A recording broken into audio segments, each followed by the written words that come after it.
sa kaliwang kamay pero binawi naman ng higit pa sa kanang kamay. Ito ang kinatatakutan ng marami sa Tax Reform for Acceleration and Inclusion Act o TRIN na inaratsada ng Kongreso at nakatakda ng talakayin ng Senado. Todo ang pag-highlight ng Department of Finance sa pagbaba ng personal income tax sa bagong tax reform measure. Sadyang napapanahon ito at malaking ginhawa, lalo na sa middle class sapagkat napakataas ng personal income tax sa Pilipinas kumpara sa iba pang ASEAN countries. Tax-exempt na rin ang personal income tax ng mga minimum wage earners o yung kumikita lamang ng hindi hihigit sa 250,000 pesos kada taon.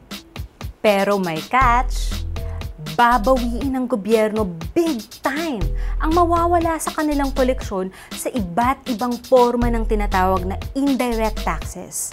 Ang indirect taxes ang buwis na kinokolekta ng isang intermedyaryo, ngunit binabayaran ng end user gaya ng value-added tax at excise tax sa mga produkto na ating kinukonsumo. Kapag naipasa ang panukala, papatawan ng 3 hanggang 6 na pisong excise tax ang kada litro ng diesel, LPG, kerosene at bunker oil. 7 pesos kada litro lang naman ang agad na ipapataw sa buwis ng gasolina. Mula sa pagiging tax-free, bubuwisan na rin ang mga low-cost at socialized housing. Papatawan ng 12% VAT ang upa sa mga residential unit na may rentang 10,000 piso kada buwan pababa. Papatawan na rin ng 12% VAT ang power transmission, kaya bukod sa mas mataas na upa sa bahay, aasahan din natin ang mas mataas na singil sa kuryente.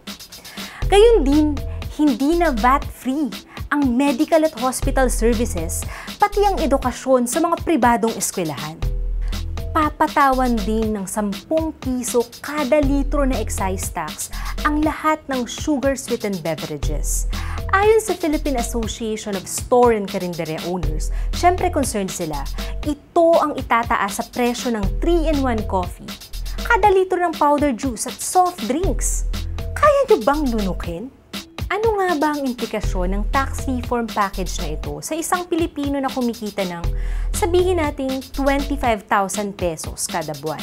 Sa pag-aaral ng Bayan Muna, lumalabas na meron siyang personal tax savings na 20,000 pesos kada taon. Pero dahil mas mataas na ang buwis dahil sa pag-alis ng VAT exemptions at pagpataw ng excise tax sa mga produktong petrolyo at sugar-sweetened beverages, tinatayang mahigit 29,000 pesos ang kanyang dagdag gastos kada taon. Ibig sabihin, mababawasan pa ng mahigit 9,000 pesos kada taon ang kanyang kita. Kaya kahit kasama sa TRIN ang pagpapababa sa personal income tax, malinaw na isa siyang revenue-raising measure.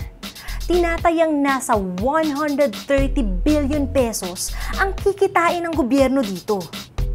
Ayon sa DOF, gagamitin ang pondong ito para sa mga infrastructure projects. In short, pambayad utang natin sa China at mga pribadong kontraktor na kalahok sa proyekto. Kita na hindi man lang mapupunta sa kinakailangang social services gaya ng kalusugan at edukasyon. Isa lamang ang TRIN sa 5 tax reform packages na pinaplano ng Administrasyong Duterte.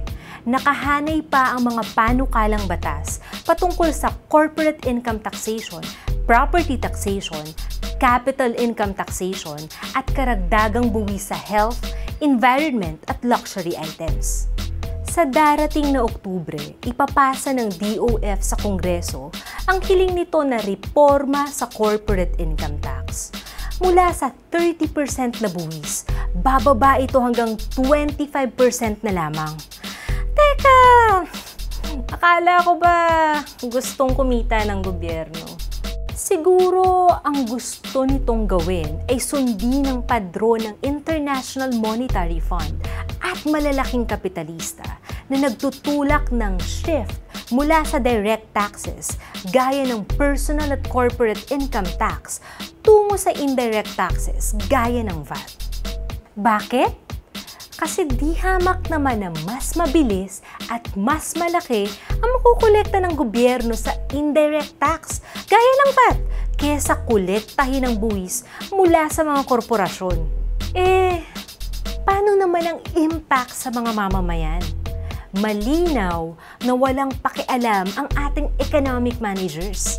Kaya naman, rumaratsada ang trend kahit marami pang maliliit ang nasasagasaan.